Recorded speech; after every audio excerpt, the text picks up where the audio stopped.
Today we start our webinar. Okay, let me adjust my settings a little. Yeah, like that. Okay. Maybe even like that is better. So please let me know if the video and audio quality is good and you can hear me well. So I muted your microphones because there was some background noise, but if you want to say anything, you can simply unmute yourself and ask any questions, suggest any ideas or what you want. There is also a text chat, so you can use it too. So what are we going to do today? We are going to talk about opening repertoires. So how to create an opening repertoire. And here I should admit that, well, choosing the opening repertoire depends on your level. So it would be great, guys, if you will tell me your ELO. Can be chess.com ELO or USCF or FIDE, for example. So please tell me in the chat what your ELO is, and that will give me a hint of what which principles I should pay more attention to. Okay, so John is 2000, Michael is 1200 on chess.com. Brian, Brian is 1400.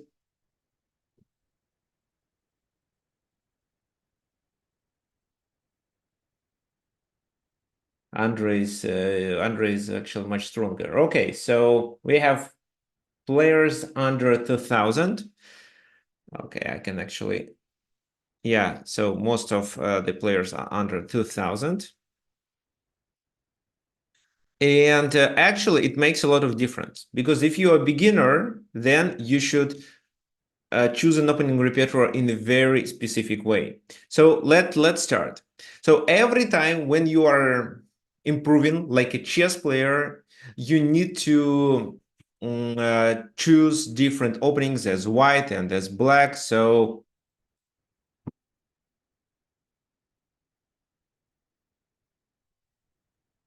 but what are the principles to follow? Well, first of all, if you have a coach, it does make sense to choose the openings that the coach plays or at least suggests you to play. Well, for example, I have a lot of students. A lot of them play Khan Sicilian, like what I play. Some of them play Paulson Taimanov Sicilian with black pieces. Because I also play it and I'm familiar with most common ideas there. What else? Some play French defense. Nobody plays e5 actually.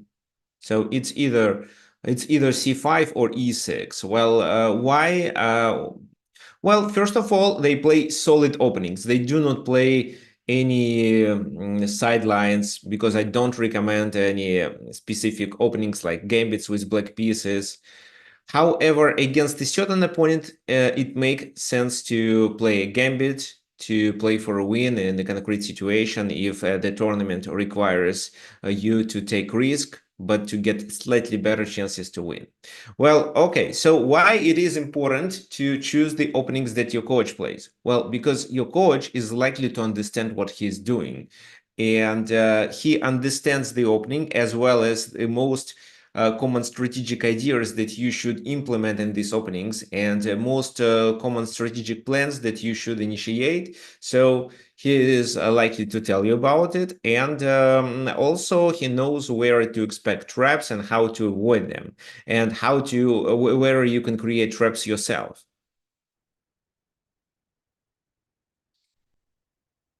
Okay, what else?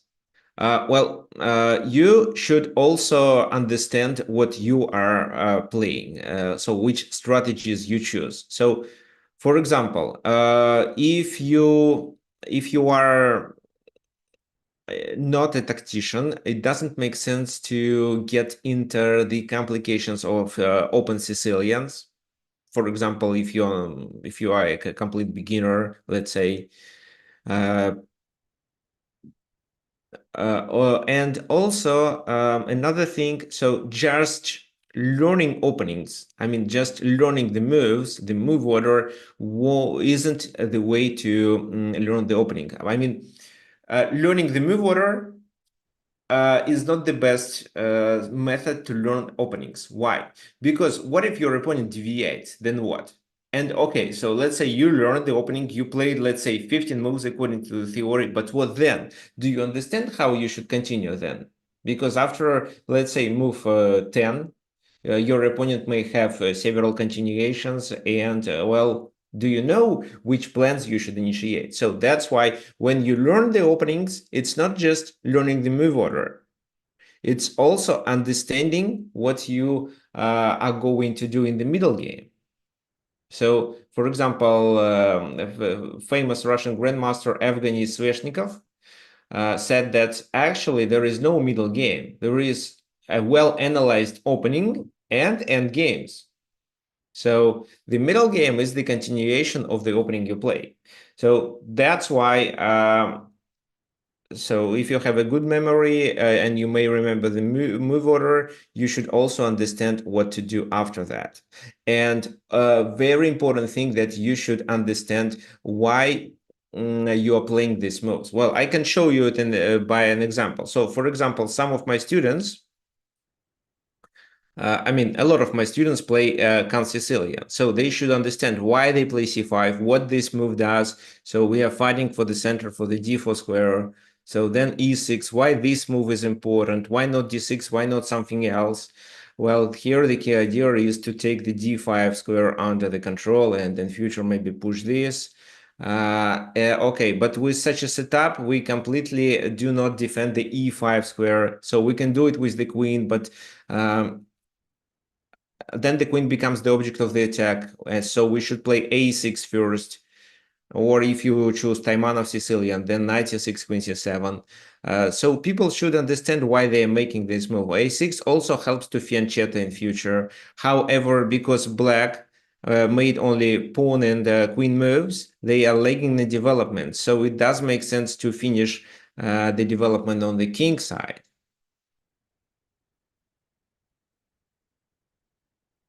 And castle the king to catch up the white's development, at least a little. What I like about this position is that black is flexible.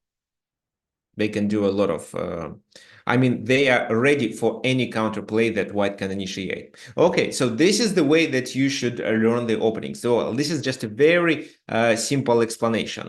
So you should understand what each move is played for, not just remembering the lines.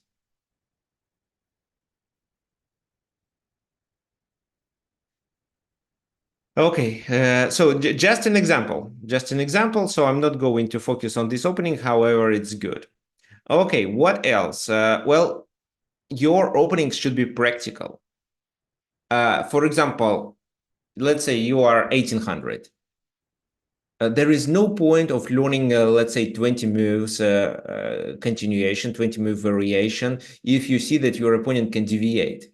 So 20 moves variation can be learned if it's, for example, Sveshnikov Sicilian, or in Russian we say Chelyabinsk variation. So where every move is critical, and if black deviates, they can get into trouble. But usually black who choose Sveshnikov Sicilian, they usually know what they are doing. So if you see your opponent can deviate, it doesn't make sense to learn 20 moves. You'd better learn the first 8 moves, but analyze the most common deviations. Oh, so Brian, you met the son of Evgeny Sveshnikov, and well, is he a chess player?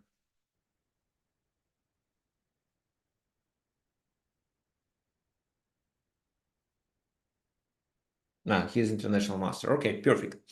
Okay, so what else?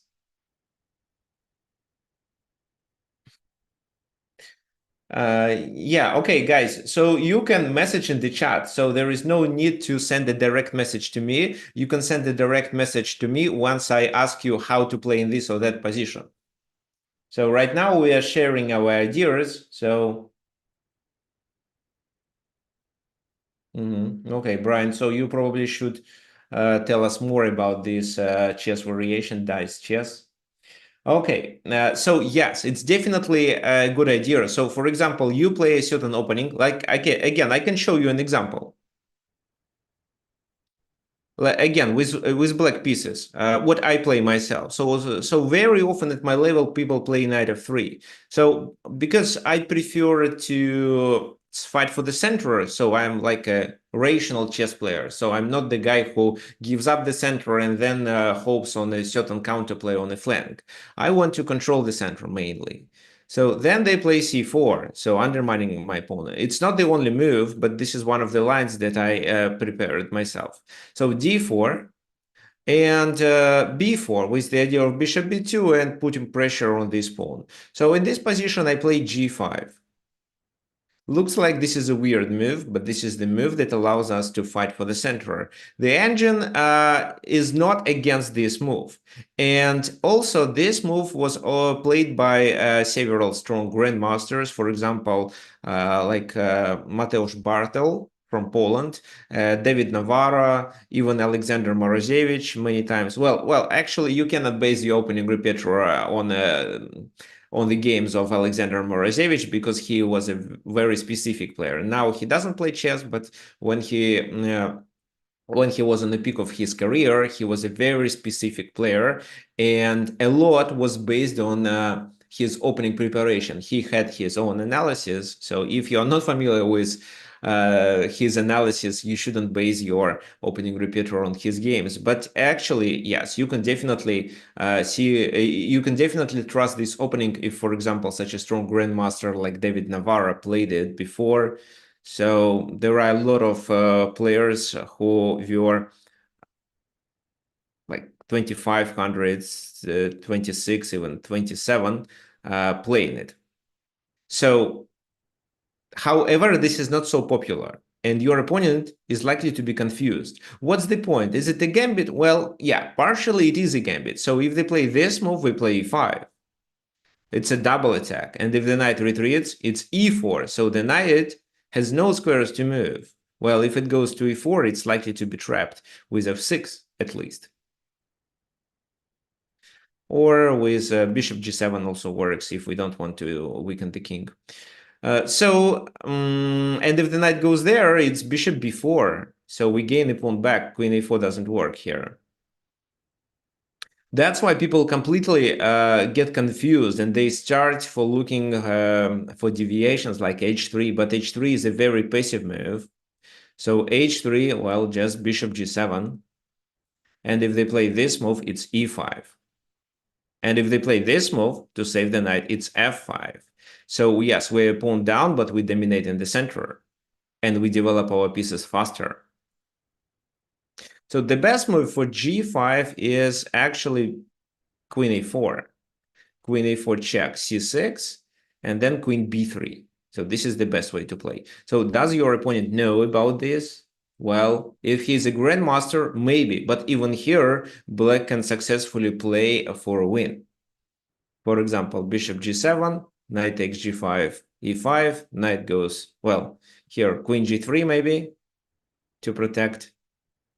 Then we develop the knight. Well, there is knight e6 move, which is quite interesting. And the engine considers this move to be the best one. But typically people continue with knight e4, and after knight e5, black is fine. They are pawn down, but there is a compensation because of their better pieces activity. So,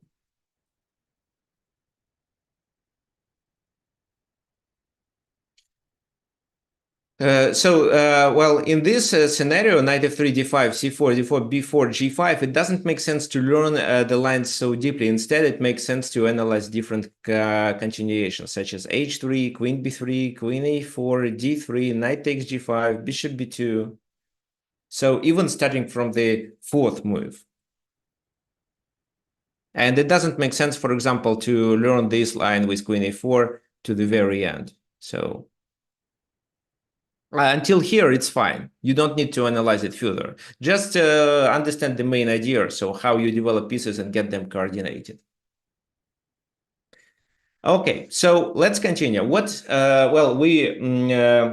I said three principles. So first of all, you choose what your coach suggests or what your coach plays. Second is that you should understand the strategies that you play, because it's not just a mechanical learning of the move order. You should understand what's the reason of each move.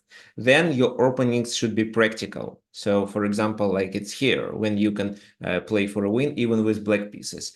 And number four is that your opening repertoire should be quite wide, and there should be different openings in your arsenal. So you may switch from one opening to the other opening depending on who you're playing with. So let's say if you are playing for a win, if you need to play for a win with black pieces, you choose something sharp. Well, it depends on your opponent. If you know that your opponent is a tactician, then no. Instead, you'd better choose something where a positional understanding is required.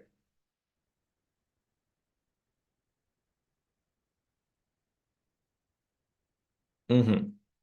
So you should have such openings to play for a draw for white and for black. So, for example, if it's such a tournament situation that you have to draw the game, for example, like it was when I played in Montenegro, it was a round robin tournament with international master norm. So I didn't fight for the norm, but my task was to score half of a point in the last round to get 2300 rating to claim FIDE master title. So what did I do? So I offered a draw to my opponent. So I knew that he plays e4, so we played the exchange variation of French defense, and then the game ended simply in a draw. So you should have this in your opening repertoire, because if I played c5, maybe I would win. But I didn't want to take extra risk. That was the reason. Also, it does make sense to choose different openings for rapid games, for blitz games if you're an experienced player. If you have just a few openings in your arsenal, but you don't think that you are comfortable with them, keep playing them until you're comfortable. And once you are, switch to other learn something else. Like, for example, I was a French defense player for many years, but then I realized that the French doesn't suit my style well. I'm mainly a player who is good in calculation with tactical vision. There is tactics in French defense, but there is also a problem with the bishop on c8 in French. So that's why I decided to switch to Sicilian and started playing Can Sicilian. Then I decided, okay, so I know Can Sicilian well, but probably my opponent also knows that I know Can Sicilian. So can I play anything else against him? And then I learned Polson Sicilian. So well, so let me just explain the difference. So this is Can Sicilian. This is Polson or Taimanov Sicilian. So Black has similar ideas, but it's not the same. It's not the same, and this is where the move order matters. What else? Well, let's continue.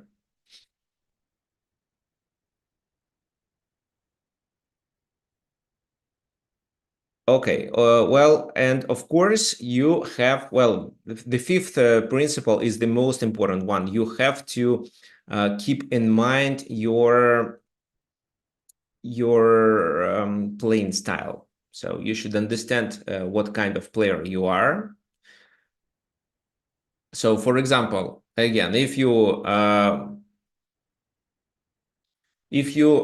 cannot remember the exact line, but you well, you understand long-term maneuvering well, then it makes sense for you to, for example, play Queen's Gambit with white pieces, where the positions are more closed, and even if you make a wrong move, you won't lose the game.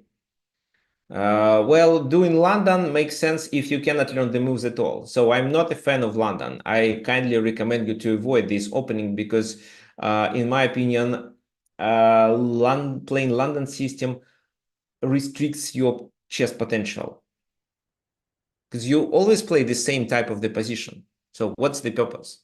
Because, well, I play Can Sicilian very often, yeah. So, but every time the position is completely different. There are a lot of games, there are a lot of ideas of what I can do. So in a certain position, I have tons of options and I have to choose which is better. I have to calculate. I also force my opponent to calculate, but London is very closed, and again, so one wrong move doesn't lead to advantage of any player. So I would instead suggest you to play Queen's Gambit. So, well, which opening to play with black pieces against e4 if you are a positional player? Well, yes, you can play e5. You can play e5. Well, you can play neither, for example. It's quite a solid opening. You can play Caro-Kann. It's more about a positional play rather than tactics. If instead you would like to attack, then, for example, King's Indian defense for black.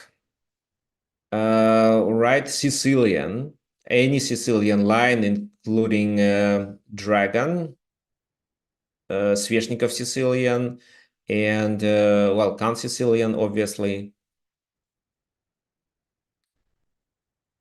If you want to attack with white pieces, if you are pure tactician, then Evans Gambit for you. So actually, uh, yeah, I will read your comments a little later and answer all these questions. So if you are white, let's say, I would recommend you playing Evans Gambit, especially if you are under 2000. So if you are around like 14 to 18, this Evans Gambit will suit you well. Of course, it depends on your playing style, but if you like to attack, if you like to create threats, why? Because it's easy to learn. Oh, well, it's not so easy to learn, but it's not difficult to learn this opening, but it can be a surprise for black. So black may know some moves, but may not understand the peculiarities of the positions that may appear. And by playing Evans Gambit, you have always to calculate. You have always to look for threats, to look what's going on. Everything is hanging, and with every move, you have to create a threat.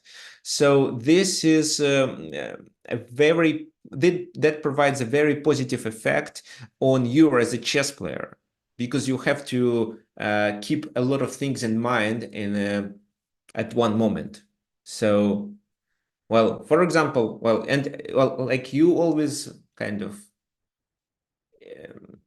you all put your position at the risk, but at the same time, it's risky for your opponent. So if you, let's say, play d4, d5, d4, d5, c4, and e6, let's say, knight c3, knight f6, knight f3, let's say they play what? Bishop e7, bishop g5, castle here, knight d7, for example. Then what do you play? Let's say rook c1 maybe, or what? AC takes d5. So there is no risk. Even if you play a wrong move, well, bishop d3 is fine, castle. So if you play a wrong move, instead you play maybe this move. Well, it's not wrong. Well, let's say you play queen c2. Or even h3. It's not a wrong move. Well, h3 is inaccuracy, but a very small inaccuracy, and your opponent cannot take advantage of it. And if he plays a kind of inaccuracy, let's say he does g6 at some point, so it's also a very small inaccuracy that you won't be able to take advantage. But in Evans Gambit, it's completely different. So here, let's say, well, you can castle, or you can play queen b3. So let's say castle. G7, you play knight g5, And actually, he already is in a trouble. And even if, well, if he plays a logical move, he loses the game right away after queen h5. So if he plays something else, and what else can he play actually? Knight e5, then you play knight f7. Knight f7, bishop f7, queen h5, taking this bishop. So again, well, he moves the king, and then you take on a5, and he has to defend. So he has to play accurately. And for players under 2000, it's, according to my experience, it's really complicated to play several moves in a row properly, especially if they are required to defend the position with either the only moves or almost the only moves. So this is what I suggest. Um, well, so I had a friend of mine, he is an international master, and he suggests his students to play even King's Gambit. Why? Well, his students of maybe 6 to 9 years old. Why? Because King's Gambit allows them to obtain initiative. And it's, well, black very often doesn't know how to play against King's Gambit. Okay, now let me talk about e4, e5. So there was a first question that Brian asked. So here we have, let's say e4, e5. Why I don't recommend doing e5? Well, it depends. If you want to draw the game, you can continue with this move. In the Russian game or Petrov defense, you are likely to draw, but no Stafford Gambit. Stafford Gambit is a bad opening, so it's a unsound trap. Well, you may say, how is it possible? For example, Eric Hansen plays it. Yes, Eric Hansen plays it, and he wins not because of the opening, but because he is a strong grandmaster. Very often he loses there if white plays properly. And on my YouTube channel, you can actually find how exactly to play against Stafford Gambit and how to punish such players like Eric Hansen. Okay, so knight e5 here, d6, of course, knight goes there and this. So here, knight c3, this is what I play because, well, black can equalize there, but it's more understandable for me rather than for black. The vast majority of chess players play this, d4, d5, and the position becomes symmetrical and most likely ends in a draw. Also, these positions, so if not before, but let's say castle. So because against masters and grandmasters, I do not play Evans Gambit because they know how to deal with it. They can defend, so I usually play this, so knight f3, d3. And well, this type of the position is equal. So, well, I know what to do and how to play for a win, but most of the games here end in a draw. That's why I hate a4, e5. But if you're a player who wants a draw and who wants to play boring positions, then you can play e4, e5. So this is not my style. This is what I don't recommend. But maybe in some games, if you want to successfully defend your position with black, you can definitely do it. And many players play it. So guys, especially those who I teach individually, you remember I do not tell you to play e5. Why? Because I want you to play for a win. You can play for a win with black pieces if you play something else. For example, c5. So it can be like my students play here, well, e6, d6, knight c6. Yeah, that's it. So there can be any Sicilian. So dragon accelerated, Khan Sicilian, Paulson Sicilian. What else? French defense with a lot of tactics. What I don't like about French defense that it can be always an exchange variation where it's easy for white to make a draw, but it depends. If you, let's say, choose this setup with the pawn on f6, so there can be some unsymmetrical positions where you can take your chances and play for a win. But I don't like it, to be honest. I don't like it myself. So because I always try to play for win even with black pieces. Oh, well, sometimes, of course, I agree that the game may end in a draw and I can play for a draw. But I still choose such openings that are solid enough and potentially may provide me to have better chances and maybe develop initiative. And then I would draw the game, forcing my opponent to defend the position. So he would have to fight for a draw. That would be even a better scenario if I want to draw. Okay, so, well, e4, e5 is playable, not what I recommend. c6 can be played. Well, if you ask me maybe 15 years before, I would say this is a like unsound opening, but actually deserves attention. Nowadays, the theory shows that c6 is quite solid. Okay. I like when I put King's Indian attack. Okay, so King's Indian attack, yes, can be played for those who prefer attacking.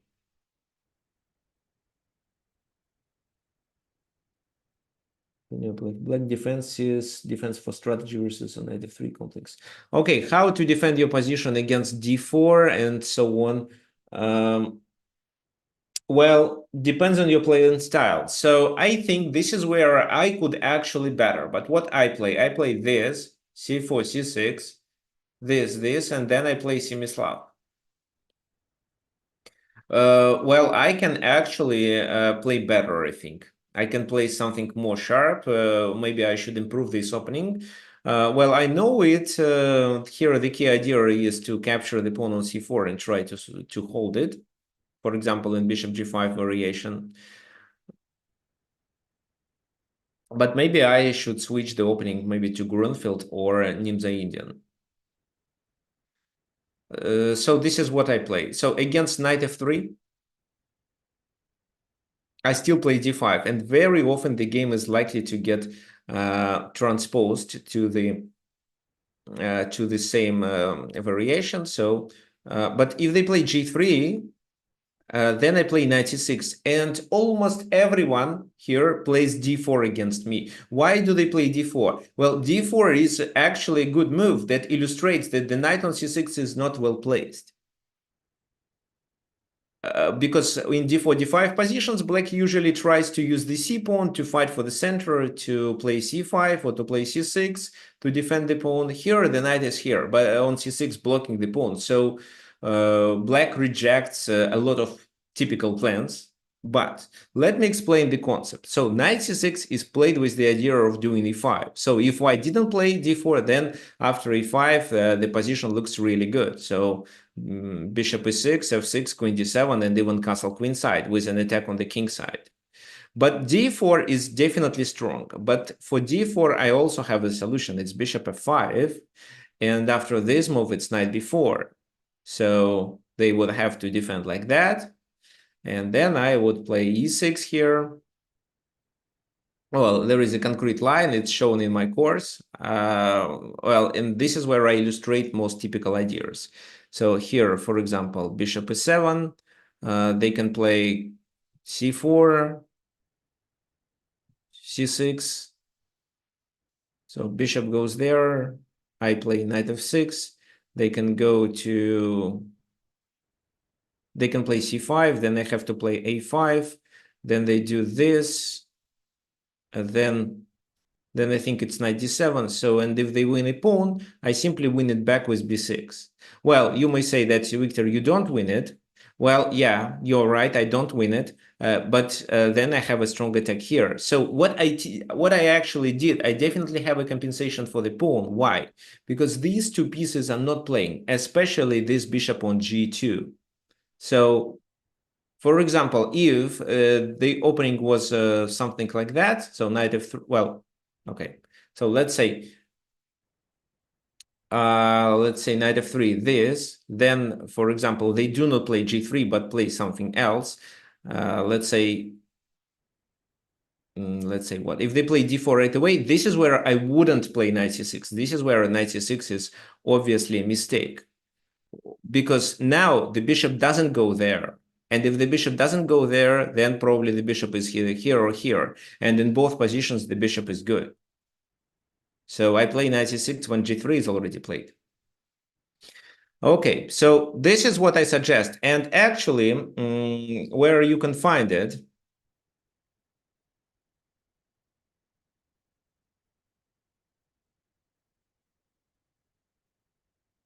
let me share the screen.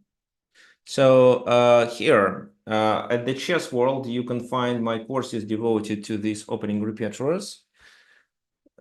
So yeah, well,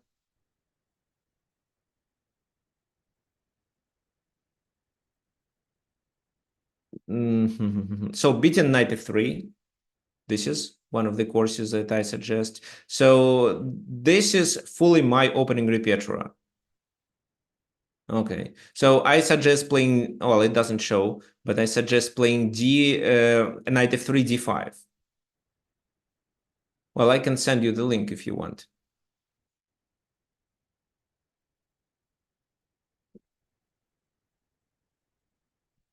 Just a sec.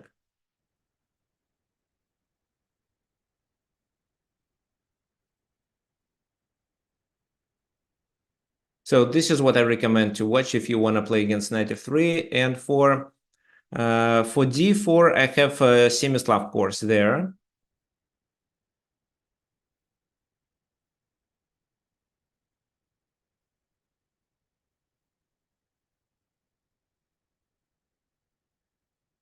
So it's about d5, e6, c6 pawn structure. So this course is a little longer.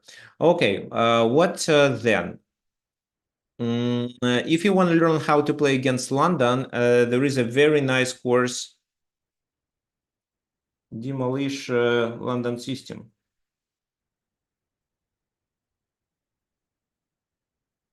Yeah, this is Demolish the London System. So this is my course on Chessable. Kindly recommend. So it's probably the best course about how to defeat London System. Well, maybe there are some better courses, but well, here people enjoy this course, and there are many positive reviews actually. So for the Chess World courses, you can use a coupon of Victor 60, for example, add to cart, and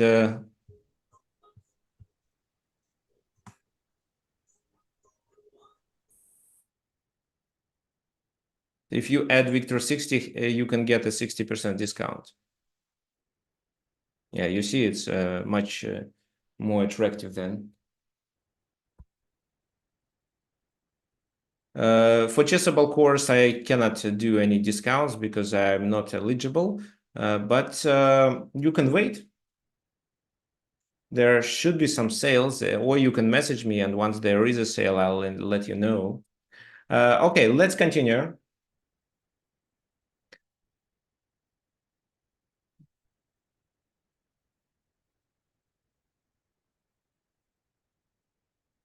Let's continue. So your questions.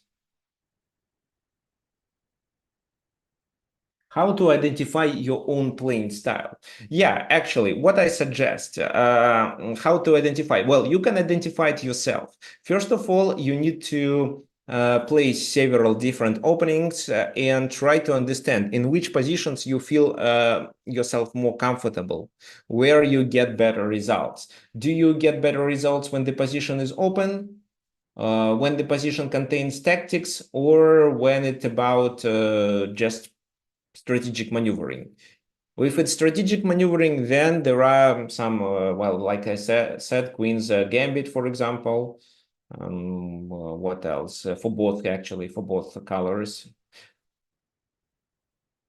Well, maybe London. If you are a tactician, then, well, you definitely should play Sicilian and e4. So let me explain, well, my situation. Well, my coach was a positional player. My old coach, he was a candidate master with 21 something. Well, I mean 21 and 30 or 50 FIDE. But starting from the age 12, I was better than him. I was better than him in calculating lines, in tactics, but he was better than me in positional understanding. So he played Queen's Gambit and French defense. This is what he understood. And he always tried to avoid tactics, but instead get a better position by strategic means, by maneuvering pieces and so on. And this is what he tried to teach me.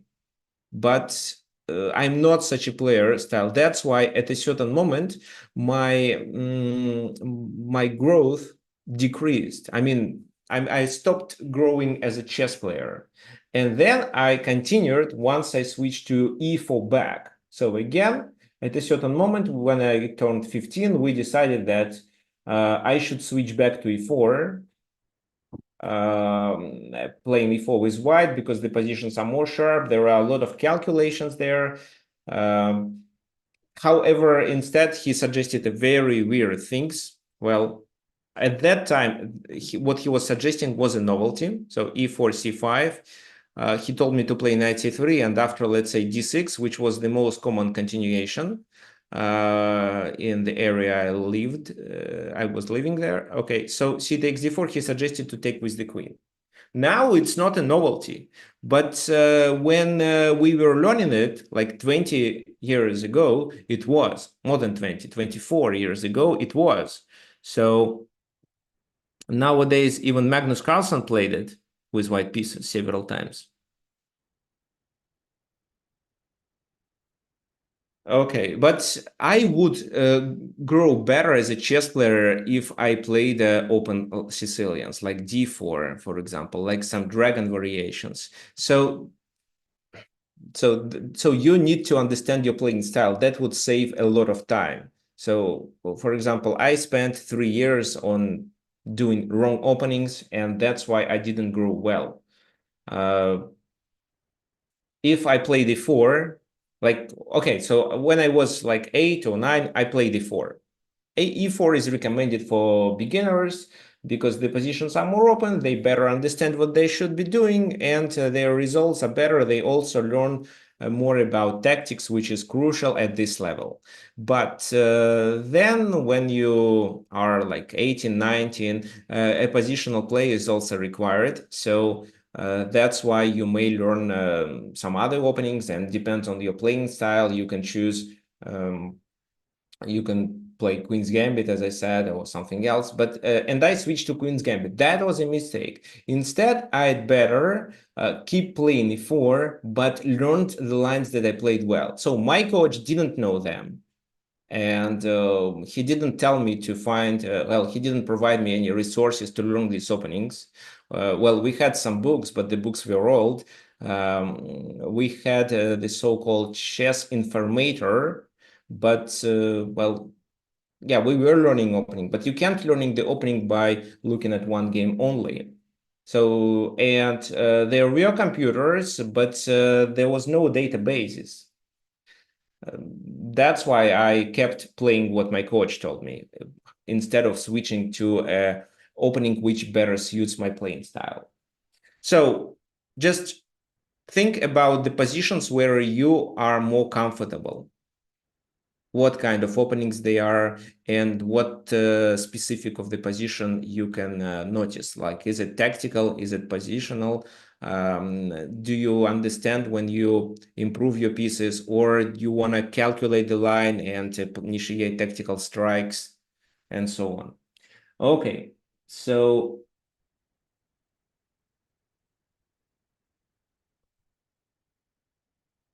Report beat Magnus in 23 moves, right? Yeah, yesterday, I think, or maybe the day before. So which of my courses are my favorite? Oh, actually, I didn't notice this question. Well, which of my courses? Well, I think it's evaluate before you calculate. Okay, let me share the screen once again properly.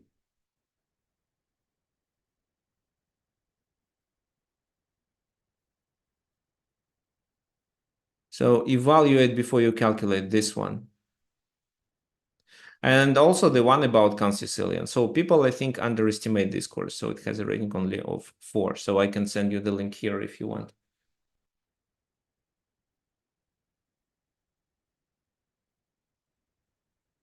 This is my favorite one. And as for these courses on TheChessWorld.com, I think that beating knight f3 is the one that I like, but I already sent you this link. So planning guide for club players.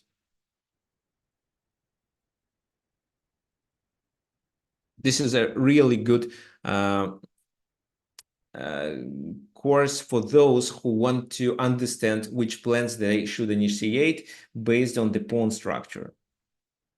So these are two of my favorite courses. Well, actually, you can find this course on my own website.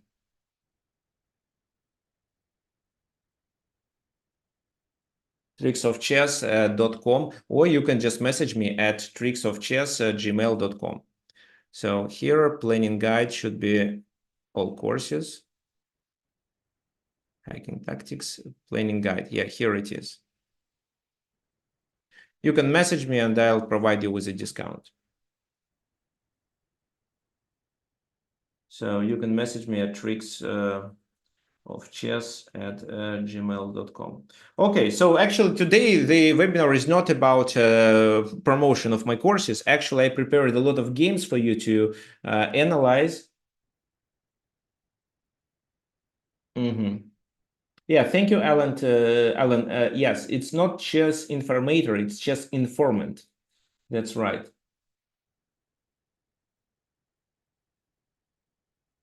Okay, fine. So let's continue.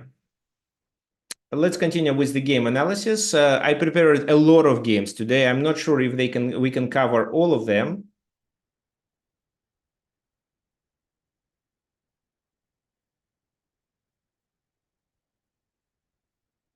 What else didn't I tell you? Well, so the most important thing is that your opening should be based on your playing style. Just remember it. If you cannot define your playing style, message me. I'll help you. You can even just well, for that you can even just book one class and I'll help you, or you can send me a few games and maybe I'll help you even without any charge. So send me a few games in PGN, then I can give you some hints at least of what to look for. And also sometimes it does make sense to change your opening repertoire, maybe once in 2-3 years. Not fully, but add another opening. Okay, so for today, I prepared several games. And first of all, we are going to choose this one between Anand and Ivanchuk. Well, e4, e5, knight f3, knight c6, and bishop b5. Well, it's Ruy Lopez. Well, I hate Ruy Lopez because of this move, knight f6. But if a6, it's actually quite playable. Bishop a4, knight f6. Yeah, because of Berlin. Thank you. D3. And well, I also play d3 myself. Here, the main move is castle, actually. But this variation doesn't provide white with any advantage, and both players understood it. However, white played it because they wanted to play a like long-term maneuvering. They wanted to get a complicated position and provoke black to make a mistake, which exactly happened in this game. So both players had to maneuver with their pieces slowly, and it's likely that one of them can make a mistake. And Vasily Ivanchuk is actually a genius. Well, in that moment, well, actually, it's quite an old game. He wasn't one of the top players in the world, but he was already a genius. So and he's good with calculations, he's good with combinations. That's why Anand chose this long-term positional play and this exact variation. So d6, castle, bishop d7, c3, and g6. Well, yeah, it's possible to play like that, especially if white plays slowly. Knight bd2, bishop g7, d4 finally was played, but nobody asks black to take. If black takes, white has advantage because of the pawn center. So castle and h3 to stop bishop g4 in future. Looks like Black is completely fine. There are no weaknesses in their camp. However, the main problem of black is that they can hardly find a good plan. Because if they try to overtake the initiative right away, they are likely to be punished. Because the white's position is also balanced. So they played this move. Well, with the idea of doing knight f4. So, well, this move is not bad. So d takes e5, d takes e5, rook e1. Just some prophylaxis. The knight goes there. Queen c8, the knight goes there. So here bishop h3 definitely doesn't work. And of course, both players understood it. It didn't happen. So for example, then the queen goes to f3 and black just doesn't have enough resources to attack. So that's why simply rook d8, preparing a discovered attack. Of course, the queen goes to e2. h6 as a prophylaxis. This knight goes there. It's hard to find another spot because if the knight goes there, it's knight f4, and after bishop takes and pawn takes, the knight has to move once again. Well, guys, I kindly ask you to mute yourself, please, because I don't want to mute everyone. So if you have any background noise, please mute yourself.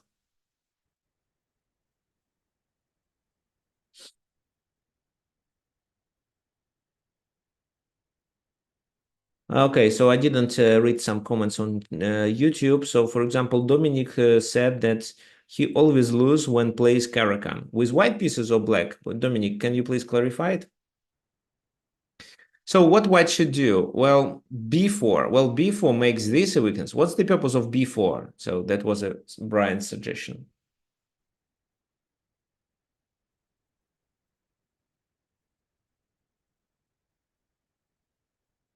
Well, I don't understand. And once you play this, okay, so they can continue with this, and it's now become even stronger because c3 is vulnerable. So I don't think it's a good idea. Well, grab space, but create a weakness. Just grabbing space doesn't make so much sense.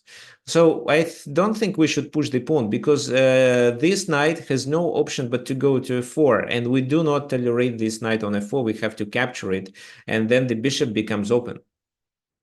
So it will be a strategic mistake to play b4 right away. I would say maybe this move because there is nothing to do there. At least knight h2, first of all. b5 was played. The bishop goes to c2. I would play bishop b3 actually. Then bishop e6, and finally Anand decided to go to b3 to exchange the bishops. Well, if this and this happens, then the rook will attack a6 and one of these pieces would be tied down.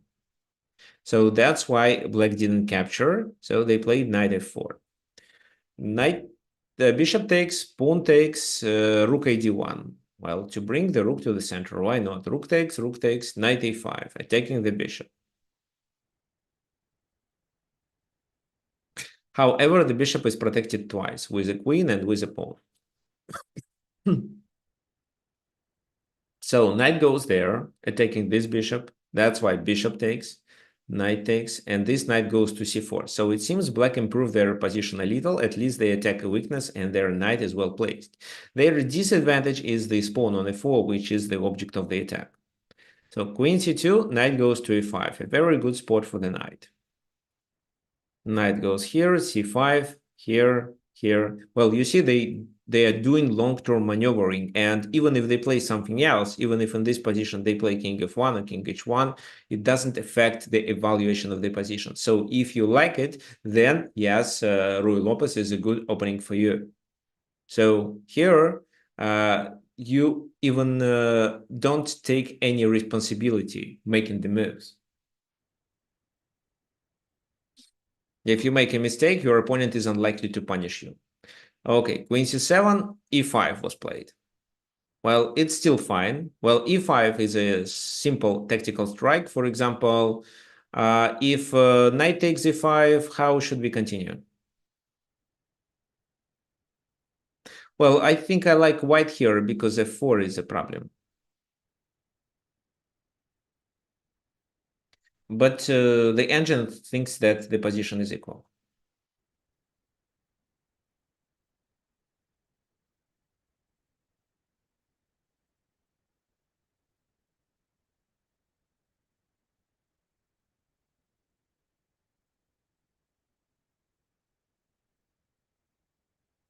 Okay, so yes, Alan, you're right. But don't you think that this rook can defend the bishop on e5? Okay, the other suggestion is to play queen f4, but queen f4 doesn't work so well. After knight f3, it's a check, and this is how they unpin. So queen has to take, and then it's materially equal.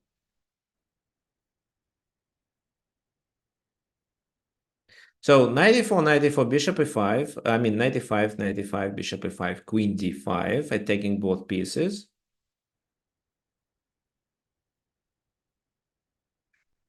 Then rook e8.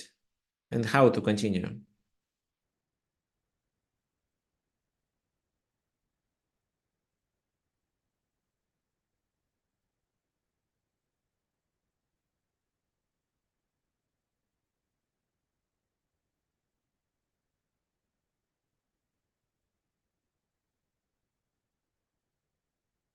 Yes, it's either knight g4 and knight f3. So yes, this is what would happen. So knight a5, knight a5, bishop a5, queen d5.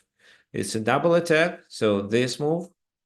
But the key idea is that there is a pin. So after knight f3 or knight g4, there is no big difference.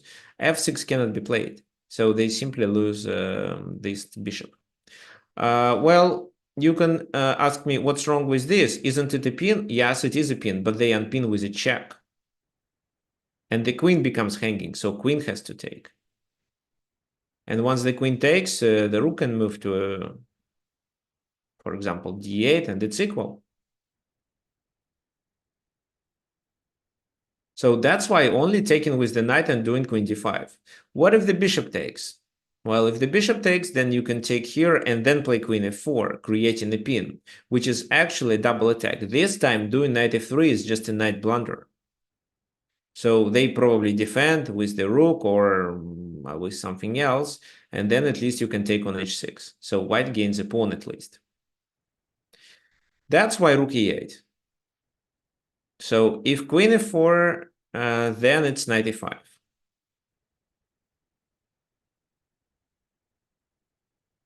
That's why knight g4, another piece to protect. And g5. So this is the first inaccuracy that black played. Before that, the position was approximately equal. So, well, f4 is a weakness, and because of that, black was provoked to play this move, which is a mistake. Well, how this move is a, well, it's not a mistake, but inaccuracy. How it is inaccuracy? Let me show you. So queen d5. Well, c5 is vulnerable. However, well, you see they cannot take. So takes, takes, takes, takes, and they lose a piece. They played rook d8. And if now you capture on c5, what then happens? Who can tell me?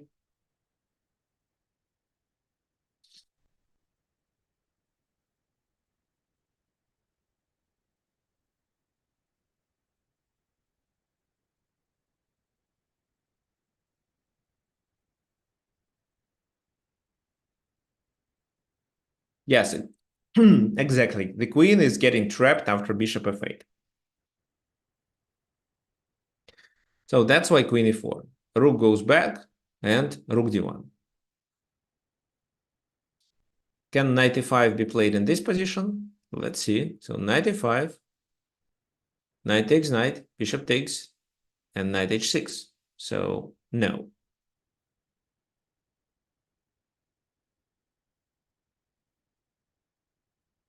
That's why rook e6 to defend this pawn. But h4, undermining. So maybe they'd better take on h4 and then maybe queen f5 or something like that. And well, the position is just very slightly better for white. However, again, the second mistake of Ivanchuk, he plays this. But Anand didn't take advantage of this mistake. So he played knight gh2. What do you think he should do in this position? Who can tell me?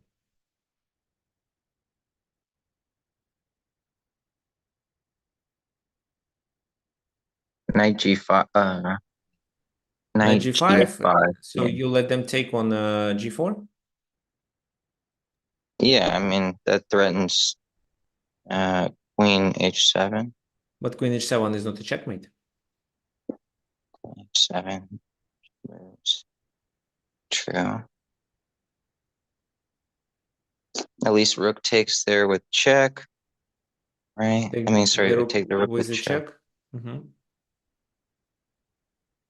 Now we've got, yes, I don't know, maybe not good. Okay. Guys, well, how easy it is for you to visualize this position. So knight g5, h takes g4, knight, first queen h7 check, king goes to f8, then we take on e6 with a check, f takes e6. Is it easy to visualize?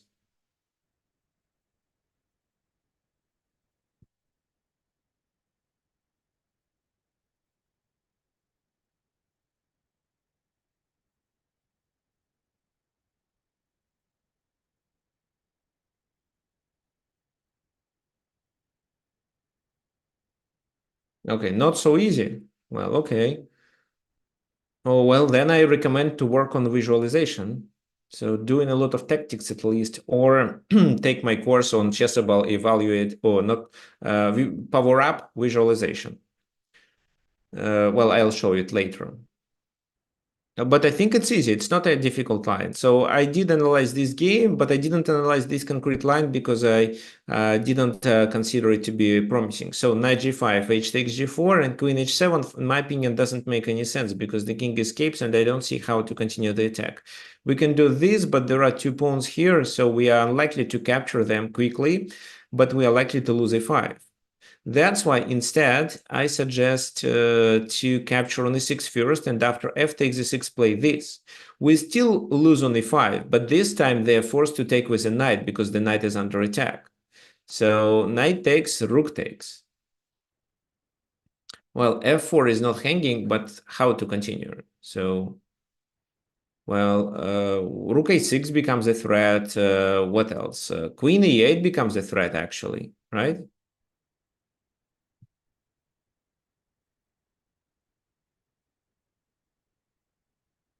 Queen a6, queen a8, rook a6 together. So this is quite promising. So for example, they play what?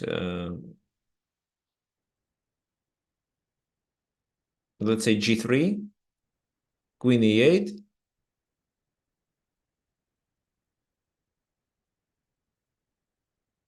bishop blocks, and then we have queen e8. So we are taking this guy, and once he moves, we have rook g6. So let's say knight goes to f7 to stop it, and then h5, h6, and so on. So we can also check from here, which forces the king to go away and leave this bishop hanging. How about king f7 instead of g3? Okay. King f7 instead of g3. I think queen f5 wins. Yeah, it's over. So you cannot move and you lose a bishop here. And it's actually checkmate. So I think Anand calculated this line but didn't evaluate the position properly. That's why he rejected this line and retreated. g4. So black continues their plan because what else they can do? Knight g5. Now they cannot take on e6, on e5. I mean, if they do this,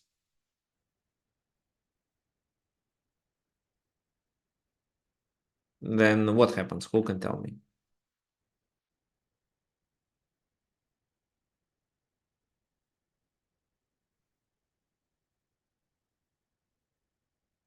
Well, at least we can deliver a check and then capture the pawn, right?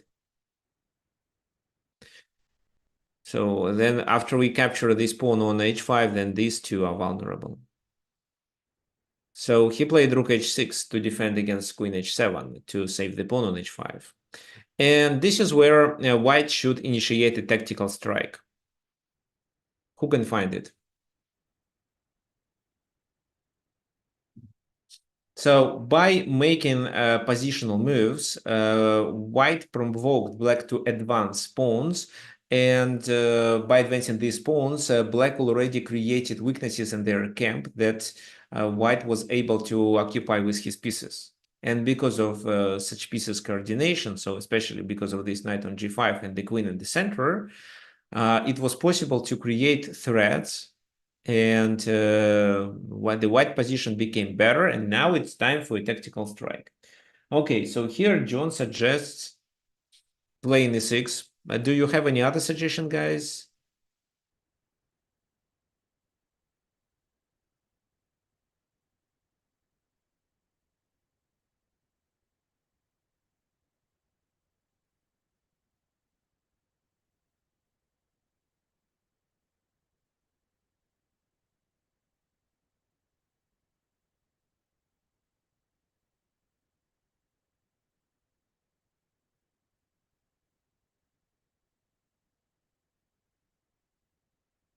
Okay, e6, g takes f4. Queen takes f4. Well, queen takes f4, queen takes f4, bishop e5. I think it's a blunder because you lose the bishop, the knight on h2.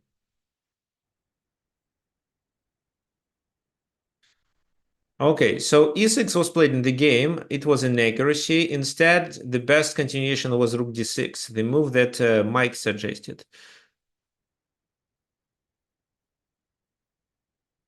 So, Mike, can you please share what your rating is?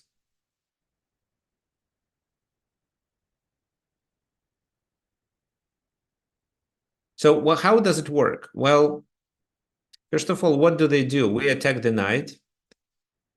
Okay, around 1800, yeah. So, the knight is well, it's not actually under attack because if queen takes, and the knight is defended. But we are threatening with this and this. So if they take on e5, we take there, and then do this and capture the bishop, at least. Maybe there is something else, but at least this is enough. So that's why the rook has to be captured. And after it's captured, there is a passed pawn. So if they do not take this passed pawn, they lose. Well, because of this, at least. So queen takes d6. Queen e8. Now, if the queen blocks, they lose this knight on c6. So the bishop blocks. And after the bishop blocks, it's a checkmate in 2.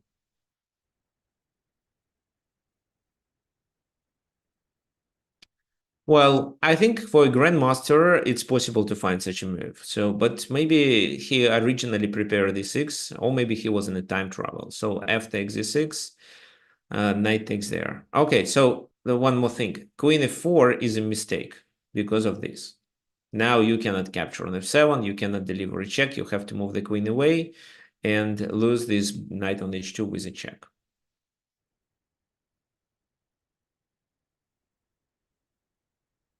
So e6, f takes e6, and again, so probably white could find a better move, but they took on e6 following their original line.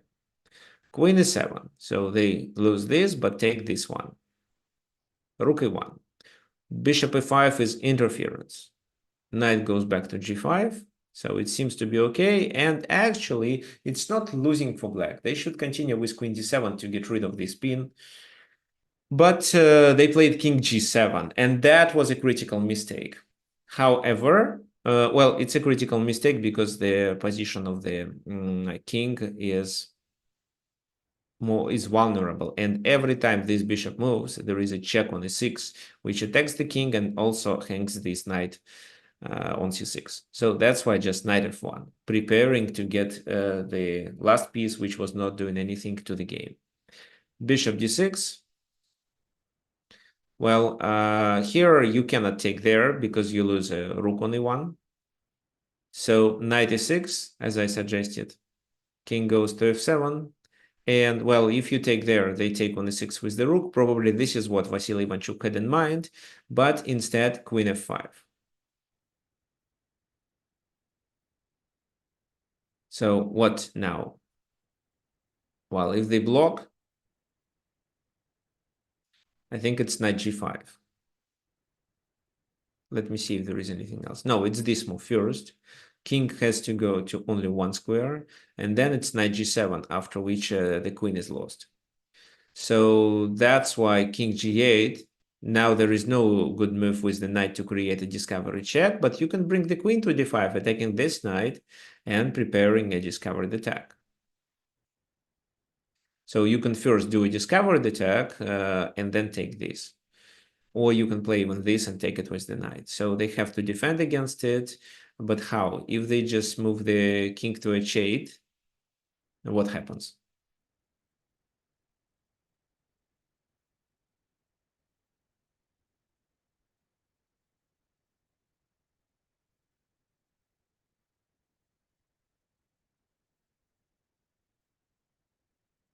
Who can tell me how to continue in this position? Well, there is just a simple move which wins the material.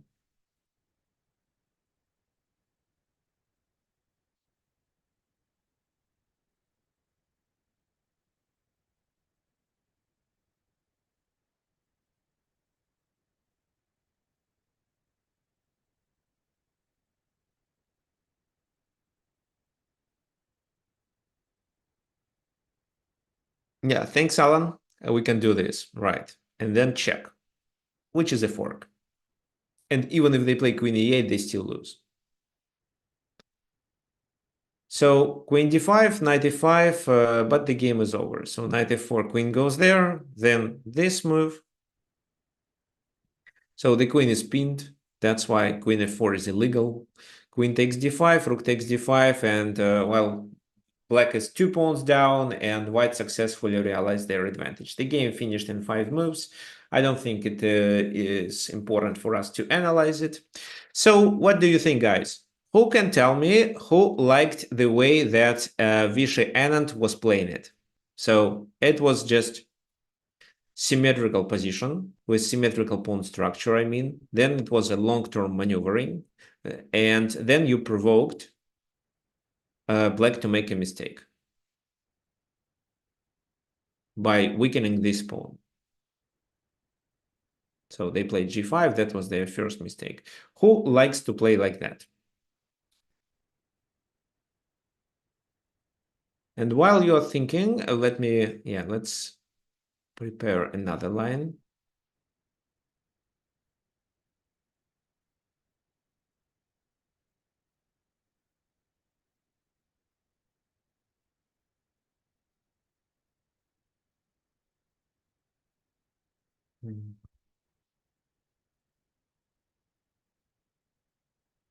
Okay, nobody likes. Okay, I am yeah, I'm glad because I do not like the way this type of chess when you have to do slow maneuvering with nothing happening, so it's not so exciting.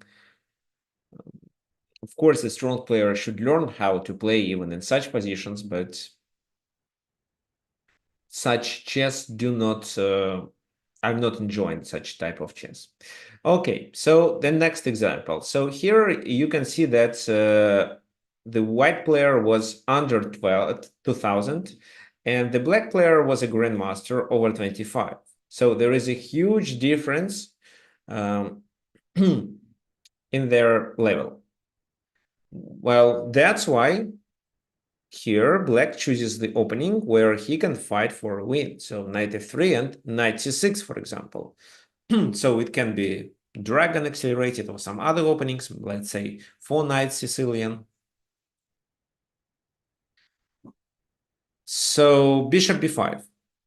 Bishop b5 with the idea to get the position more simple. For example, it's a so-called Rasalima attack.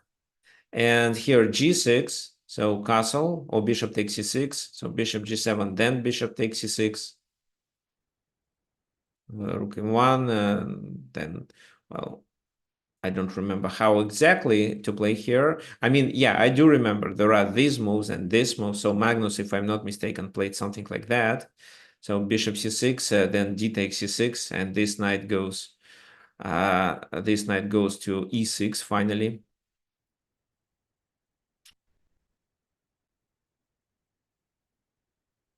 Yeah, there are games between Fabiano Caruana and Magnus Carlsen. They were played in London in 2018. Right. So, well, but this is a long term maneuvering where the players are likely to have approximately equal position. But what's the difference between a 2000 player and a grandmaster? Well, of course, a 2000, I mean, a grandmaster understands the position better. He has more experience and he calculates lines better and faster. That's why it makes sense to change the type of the position. And instead of playing ordinary Salimar, play something else. Even if this something else is not the best move in the position. So, for example, here black played g5. Well, it's actually an accuracy. But at the same time, against a 2000 player, it's a move that deserves attention. What's the purpose of this move? Well, if white plays properly, white may obtain some small advantage, but can he hold this advantage? Because the position becomes so complicated that black has better chances to overcalculate his opponent. Well, if white doesn't take, then black is definitely better. It's g4 coming. So knight takes, knight f6. Well, it's not the same idea because in my idea, I fight for the center. So I have the pawns here already and I can push d4. But yeah, g5 has the same idea to chase the knight away, but after knight g5, it's different. It's completely different. So they, instead of fighting the center, they just develop pieces. Well, and they should, because then it's queen h5 coming, which cannot be played in my lines. Castle and rook g8. So that was actually well, half positional, half tactical sacrifice. Why? Well, they improve the rook and try to pressure the g2. d3, protecting this knight. Knight goes to d4, attacking the bishop. Also, the knight goes to the center to create some attack on f3, maybe. Now what? d5. This move is required to bring the bishop to the game. So e takes d5 and b5. So instead of playing just Rossalimar, black wants to play for win. So he wants to make the position complicated because he thinks that he is a better calculator and a better tactical player than his opponent. So that's why he chooses this opening, even if it's not the strongest continuation and not the, well, a little unsound opening. Okay, so what happens? In case of this move, I think it's knight takes b3 and queen d5, simply trying to double attack. Well, maybe not, because knight c3 then. Okay, if this move, you can also just play queen d7 and try to bring the... No, well... Maybe a5 works. a5, I think, is a good idea. Okay, so c3 this is what was played in the game. B takes c4, c takes d4, h6. Now the knight goes back. Well, the knight goes there. Knight takes knight, pawn takes, and now white has to sacrifice the exchange after this move. So g3, bishop takes f1. It's not a losing position, so white definitely has a compensation because of a strong pawn center, even after that. So, well, before that, white was playing actually well. So even a 2000 player can play several moves really well. But because the position is very complicated and any tempo, every tempo matters, white was under pressure. And because he's not as strong as the black player, he started making mistakes faster.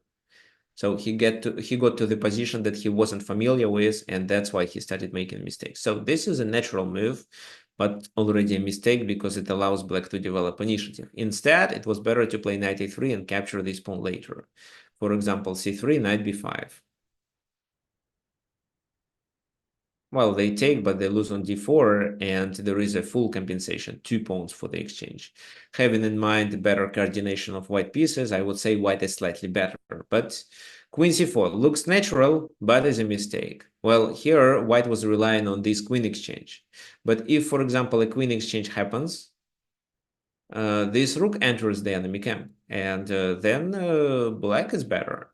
He played knight a3, protecting the bishop and protecting this queen. Now, e5.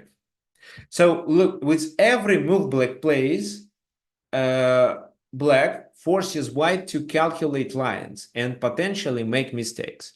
So, for example, what do you think after e5? What was the best continuation for white? Who can guess?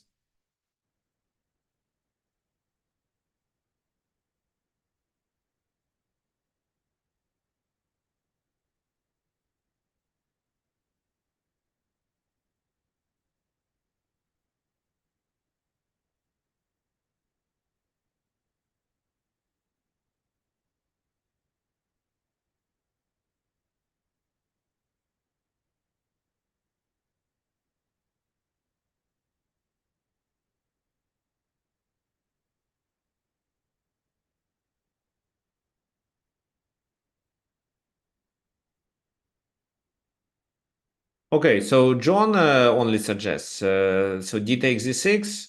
Anybody else?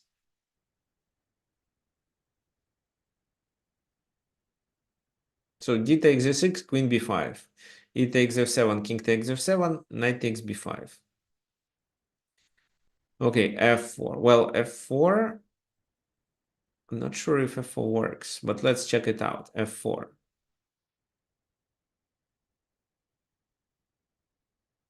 No, f4 doesn't work. So bishop a3, then queen has to take, king takes, then b takes a3, and in this position, well, just f6 works. This is a pass pawn, and I can always enter the enemy camp. And look, looks like I win a pawn by doubling a pawns on a3. So that's the reason why black played b3, but b3 was also a mistake. They didn't want to double the pawns on the a file, because in such a case, two a pawns will be considered like one. So yeah, d takes e6 is the best move. D takes e6, queen b5, knight takes e takes f7, then knight b5, but then d3, and this pawn becomes dangerous. So bishop a3, rook c2. This move, then this. So the knight is hanging. Knight a7, then rook g4. And this is where probably with such a bishop on e3, white would survive. They are not better, but they can, I think they can draw the game. This pawn is lost, this may be too, but it's playable. Instead, b3. And that was a mistake. So bishop a3, queen takes queen, king takes, and then there is a rook invasion. Finally, f4 was played. But after e takes f4, white just resigned. So this time it didn't make much sense because the bishop is already on a different diagonal and g3 is vulnerable. But even if instead of f4 they played something else, it's still winning for black. How would you play for black here? So it's extra exchange. This is a protected pass pawn, and white has a compensation of 2 pawns, but cannot convert these 2 pawns to passed pawns.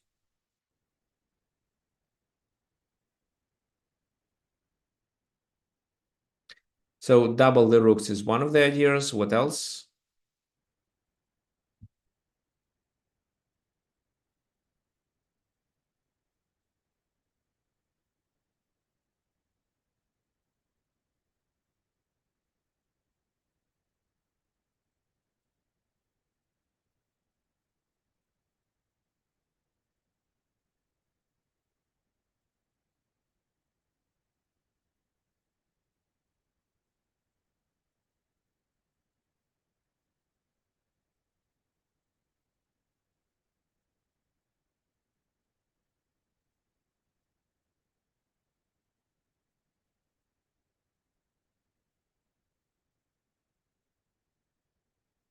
D3. Okay. Well, h4 does make sense to play h5 to play h4. So if, for example, they play h4, then rook g4, this is hanging.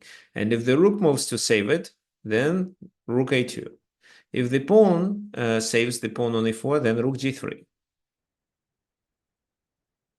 So maybe instead of h4, after h5, they have to play something else, let's say. But what something else? Maybe bishop b4. Then rook b8. So where does the bishop goes? Maybe a5 or a3 just. But then this is a weakness. So we can play this, sacrifice the pawn back, but activate our rooks. So it's completely winning. Okay, fine. So let's continue with the analysis. By the way, guys, yeah, let me share the screen. So if you want to support me and if you enjoy my webinars, so you can send a donate on this using this link by clicking on the button donate, entering the amount you want to donate, and doing it through PayPal. So here you enter your PayPal account, and then the money will be sent to my personal PayPal account. So if you enjoy the webinars, I would appreciate your help. I can copy the link here in the chat.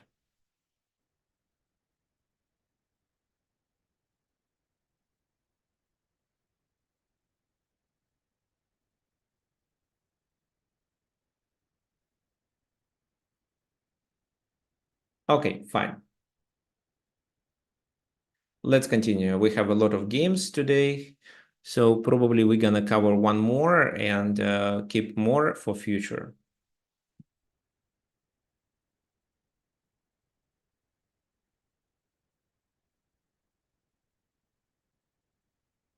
Okay, now the game between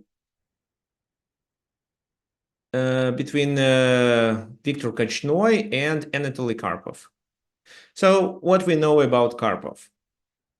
That Karpov is a better player than Korchnoi, was a better player than Korchnoi. So Karpov is also a very good positional player. He's very good with a from a strategic point of view. So he is, well, I would compare him to Capablanca, let's say. Like he's more a technician. He likes technical positions.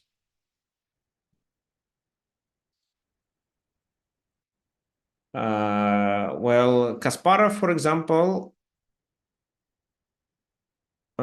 is more a tactical player. And actually, one important thing about Kasparov, so he's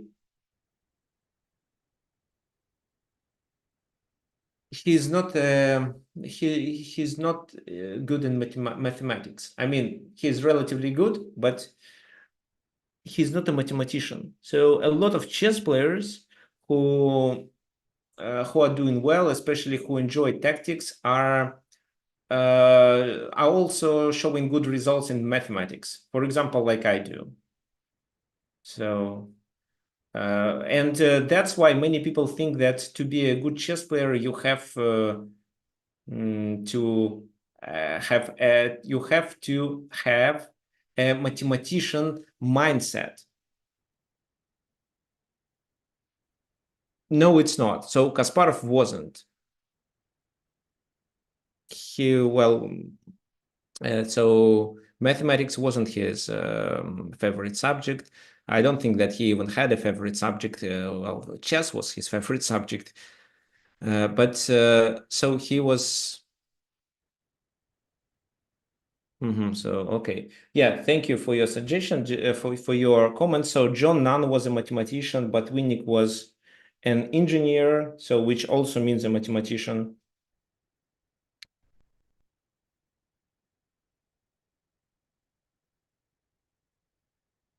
Okay, and he was actually a humanities.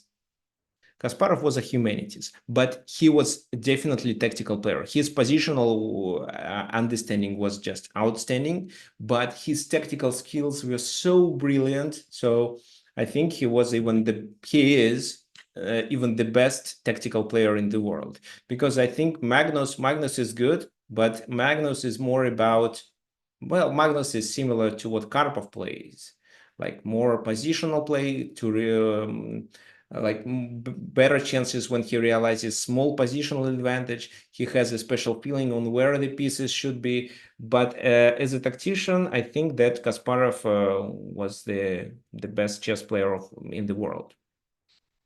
Okay, so what do we have here? So Korchnoi realized that Karpov is a good positional player. And that's why if Karpov gets a small but stable positional advantage, he's likely to realize it. That's why here White chooses playing Carlsbad with the idea to force Black to defend a slightly worse endgame. Well, defending a slightly worse endgame is not the same as realizing small but stable positional advantage.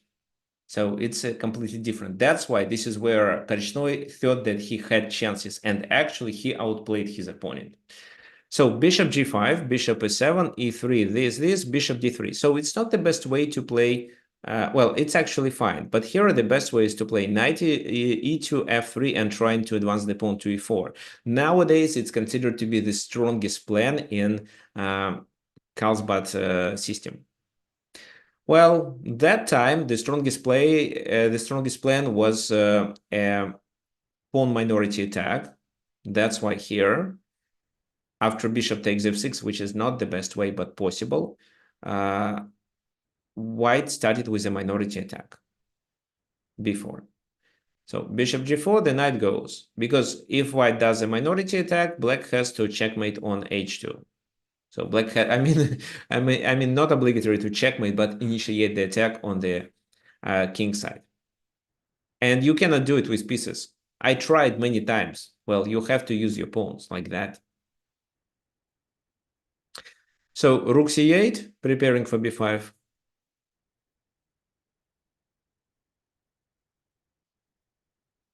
Well, yes. So it's possible to take on f6 and then play b4, but rook b1 is the most logical move here. Rook a b1, I mean. Or you can try h3 first and then rook a b1 and b4. Because after you play h3, it's not easy to find where this bishop goes to. If it goes to e6, then this knight has only one spot on g6.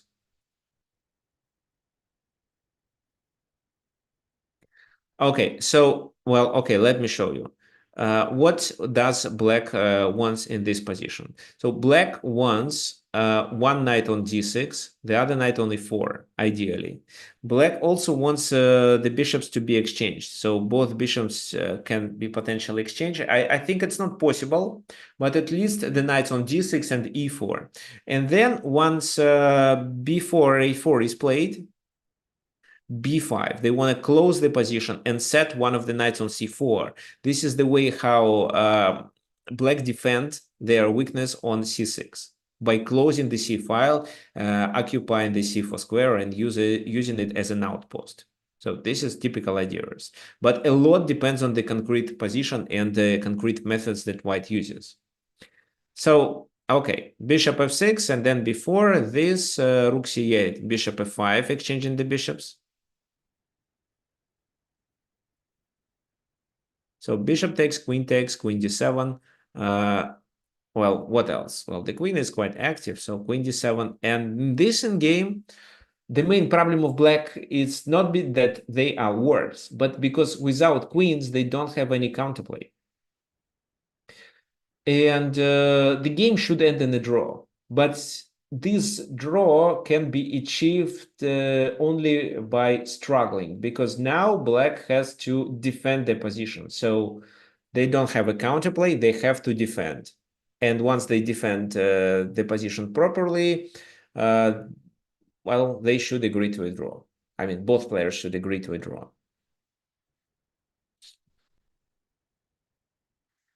So knight d7, a4. Bishop e7, rook f b1, the preparation for b5. Right now, b5 probably isn't a good idea. So after b5, c takes b5. The knight can take on d5, so it actually looks good. But after knight f6, b5 isn't possible. So that's why here Korchnoi chooses a5, a6. Knight a4. The knight tries to enter the enemy side, so it can be these two squares. So bishop f8 and this. Why this? Because if they take, they would have to defend the weakness on b7, which is really tough. That's why rook e7. So passively, white tries to defend. It works for a while. The king controls this square, so there is no prospect for this knight. Rook goes there, g6, f6, but white is slightly better. So white is preparing to open the position and maybe take advantage of the weakness on b7. Because if we exchange the rooks and these knights, then the bishop on c5 won't be able to defend b7. Oh, well, he would be able to capture on c5 and the game still may end in a draw, but not everything is so clear. So bishop h6 to prepare against a4. But so white doesn't play e4, of course, they bring the knight there. So bishop f8, knight goes to d2, repetition. Okay, white doesn't know how to win, so h3, just waiting move. Okay, maybe some kingside play. It wasn't the best idea, but white needs to do something to provoke black to make mistakes.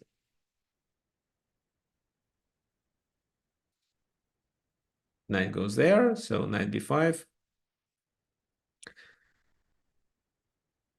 f4. So this attack is now limited. The bishop goes back to f8. So black has to just, well, all the moves black did is king f7 and bishop h6, bishop f8.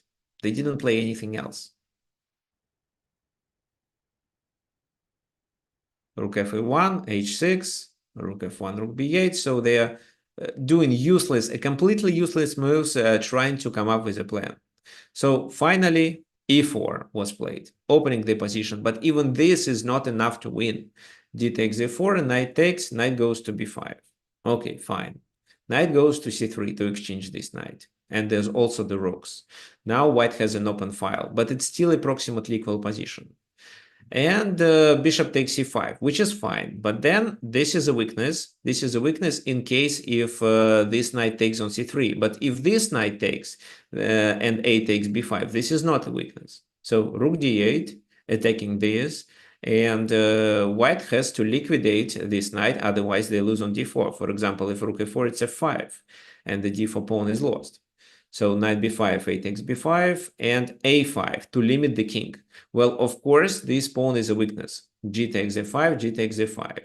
But in case of this move, I think it's possible to play rook e6. Yeah, rook e6 works because rook e6, rook f5, a6. And after this, it's a takes b7 with b8. So this maybe they take on a6, but then rook c6, rook a6, and the b5 pawn is a weakness. So white should win. Rook g8, still good. King c3, rook e8. What's the plan? So exchanging means a draw because there is no way for white to enter the enemy camp. Well, let me show you. For example, take, then let's say king goes there. King goes here. So a6. Take this. And now white is in a tough situation. If they take there, the b pawn is promoted. So what they can do is just to repeat these moves and claim a draw. If, let's say, here you play d5, it's not c takes d5, weakening the pawns. It's king d7 again. You can play d6 and create a passed pawn, right? But they just do these moves. And again, there is no way to enter the enemy camp. And if you decide to go with the king there, then you may miss the enemy b pawn activity because they have a pass pawn too. So it's a draw. That's why white may win only if he keeps the rooks on the board. Rook d2, rook e4, king b4. So the plan is to do this. Capture this and promote. Because of the rook on the b file, the b5 pawn is not so dangerous. King e8, a6. Finally, it was played. It still can be a draw if then black plays properly. But this is where white doesn't take any risk, but black has to defend the position properly. So rook d5, king c8, rook d3, and a5. So rook g3, threatening with rook g8 as well as with this move. And this is where they made a mistake. They played b3. That was a blunder. After that, the game is completely lost. So what do you think? What do you think they have to play instead? What's the best move for black in this position? How do they save the game? Who can tell me?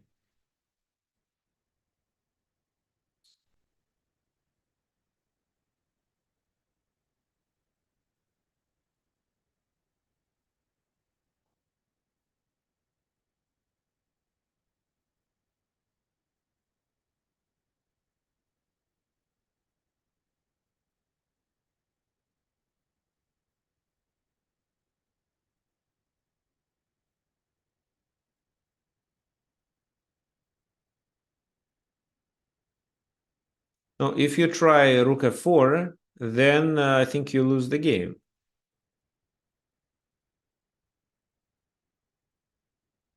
So rook f4, this, king d7, check, king d6, c7. Well, and then I promote. No, rook f4, definitely not. What else?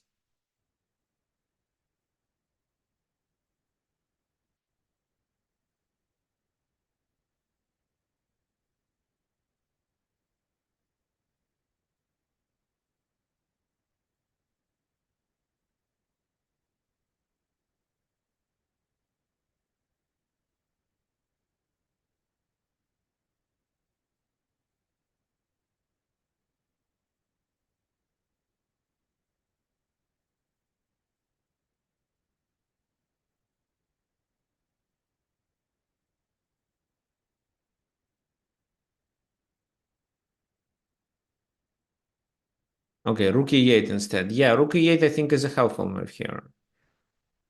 Well, rook e8 then c6. And these are weaknesses. How do you proceed then? So for example, well, b3, maybe a4, then it's rook g7. And what they're going to do is to check and then try to play c7. I'll show you how. For example, b3, check. Well, king d8, then rook d7, king goes there. Rook a7, they are threatening with a mate. You have to go to b8 or d8, and then c7, and this is how they promote. So this, take, and then c8. Okay, maybe after c7, king d7 is a better move, but then it's rook a4. And if you do this, check here, and then what? Rook d1? No, it's a draw.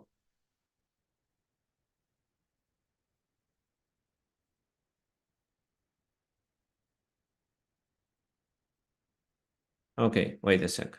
So probably, oh, rook e8 first, of course, rook e8. Yes, this, and this. Why? Because after b2, I promote with a check.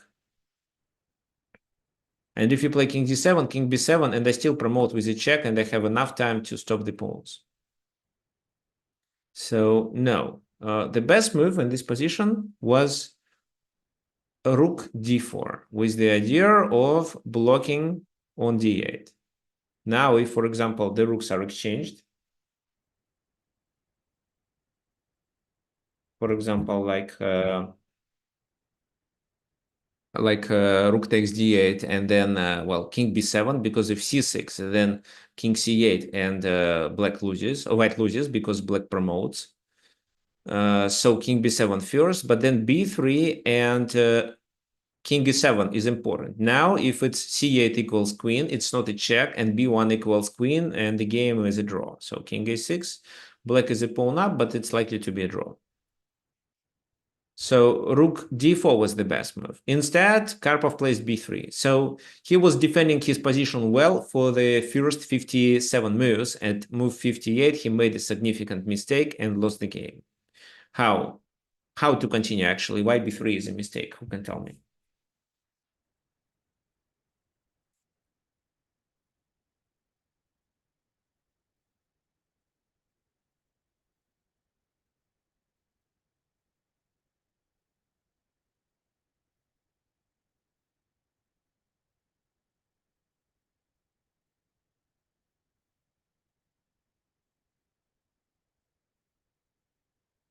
c6. Okay, Brian thinks it's c6. No, it's not. C6 is a mistake because of a check. And then you are not threatening with a checkmate.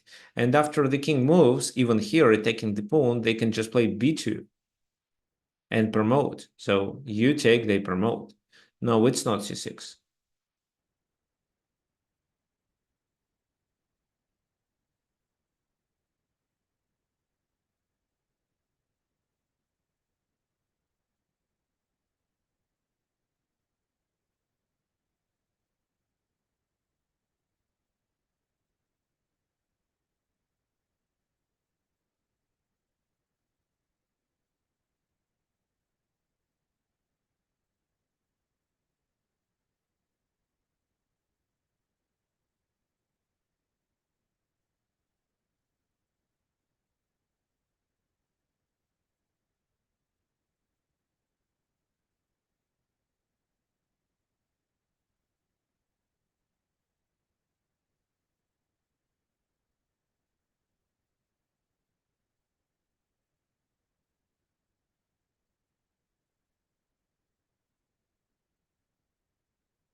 Okay, so it's not rook g8, then c6.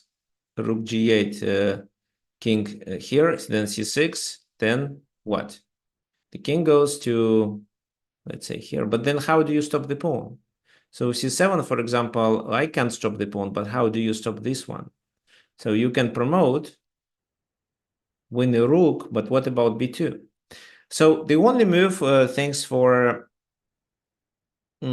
Mike and Clifford, and yes, and Brian also, it's king c6. So after rook b3, king c6. This is how you create a mating threat. So even if they play rook d4, after rook b3, the position is winning. If they don't play rook d4, for example, in the game they play this move, it's lost. So check, king a7. Well, this isn't a good idea. It seems that it works, but no, it doesn't, because then we can continue with rook a3, let's say, and threaten with a check and threaten to promote too. For example, what? Let's say a4. Then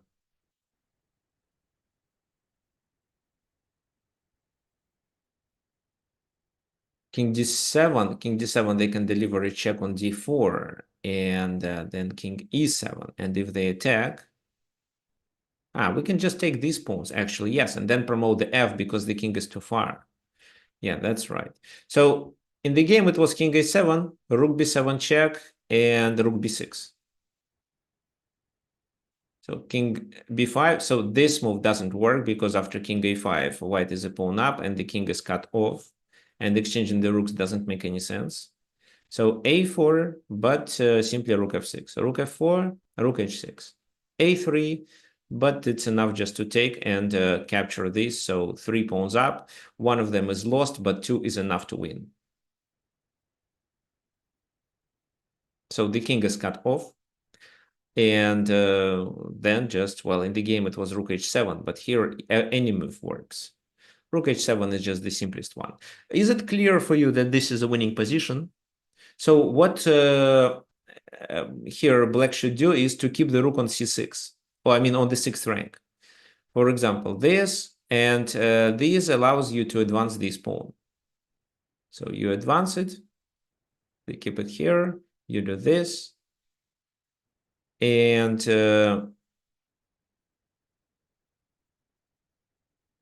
but yeah, it's a Philidor position, but there are 2 pawns, right? And then and then you play this move. So they go here, you play this. You're threatening with this. So they must stop it with this move. But then you play rook h7 because you can just move the rook and promote. So they must play this move. Okay, maybe they move the king here first. But if that happens, you can just play c6. And in case if they take on c6, you can also chase this king away. Well, actually, with this move is better. Rook blocks, you take, and then you simply promote. So the key idea is that you can sacrifice the pawn on c6 and exchange the rooks.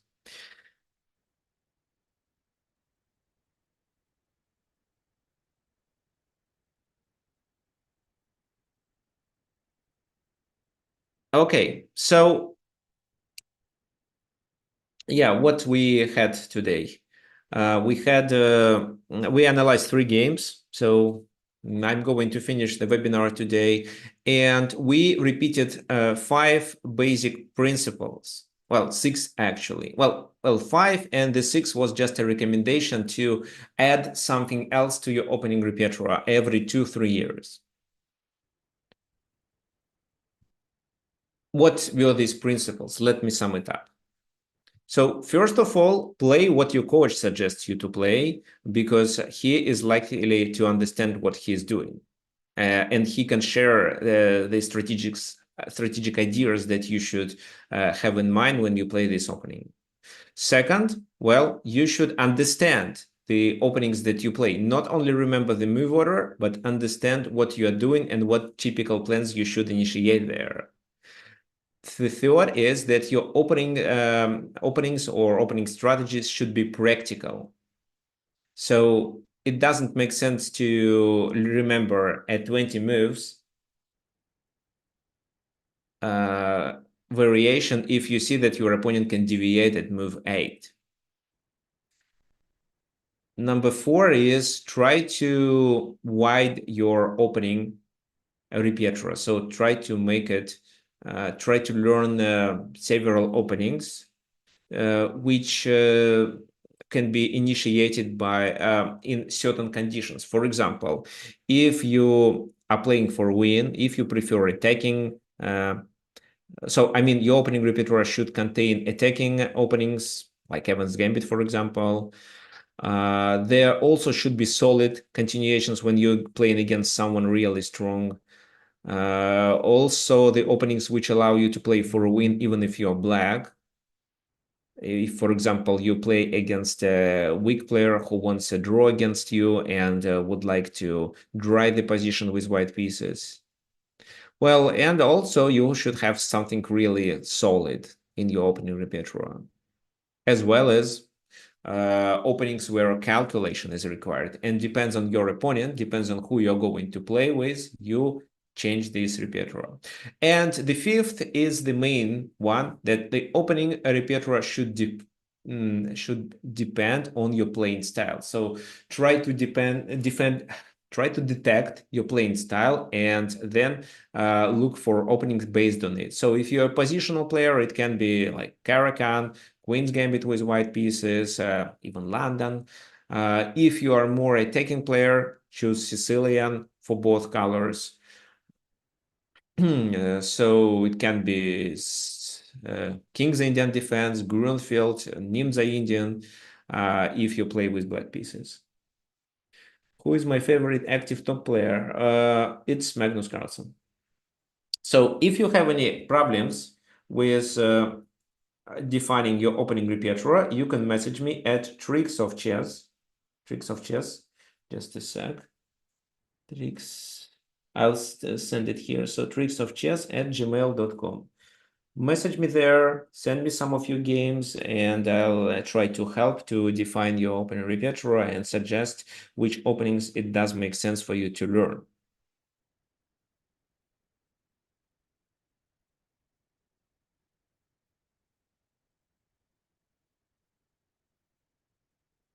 So what else? Yeah, let me close it.